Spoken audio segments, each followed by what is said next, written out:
দক্ষিণ আমেরিকার দেশ কলম্বিয়ায় শক্তিশালী ৭.৪ মাত্রার ভূমিকম্পে মৃতের সংখ্যা বেড়ে দাঁড়িয়েছে ১৩০ জনে। এখনও নিখোঁজ রয়েছেন শত শত মানুষ। ভয়াবহ এই দুর্যোগের পর দেশজুড়ে জাতীয় জরুরি অবস্থা ঘোষণা করেছেন নতুন প্রেসিডেন্ট আবেলার্দো দে লা এসপ্রিয়েলা। কলম্বিয়ান জিওলজিক্যাল সার্ভিস জানিয়েছে, চলতি শতাব্দীতে দেশটিতে আঘাত হানার সবচেয়ে শক্তিশালী ভূমিকম্প এটি। সোমবারের এই ভূমিকম্পে পশ্চিম কলম্বিয়ার বিভিন্ন শহরে ব্যাপক ক্ষয়ক্ষতি হয়েছে।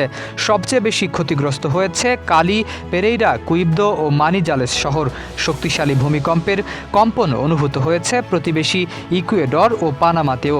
ভূমিকম্পের কয়েক ঘন্টার মধ্যেই অন্তত ২১টি আফটার শক অনুভূত হয়। এতে আতঙ্ক আরও বেড়ে যায় স্থানীয়দের মধ্যে। দেশটির তৃতীয় বৃহত্তম শহর কালিতে সবচেয়ে বেশি ক্ষয়ক্ষতির খবর পাওয়া গেছে।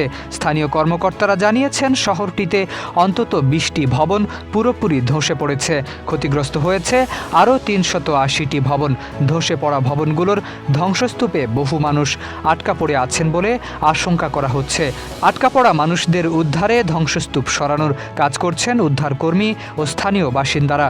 কংক্রিটের বড় বড় টুকরা ও অন্যান্য ধ্বংসাবশেষ সরিয়ে জীবিতদের সন্ধান করা হচ্ছে।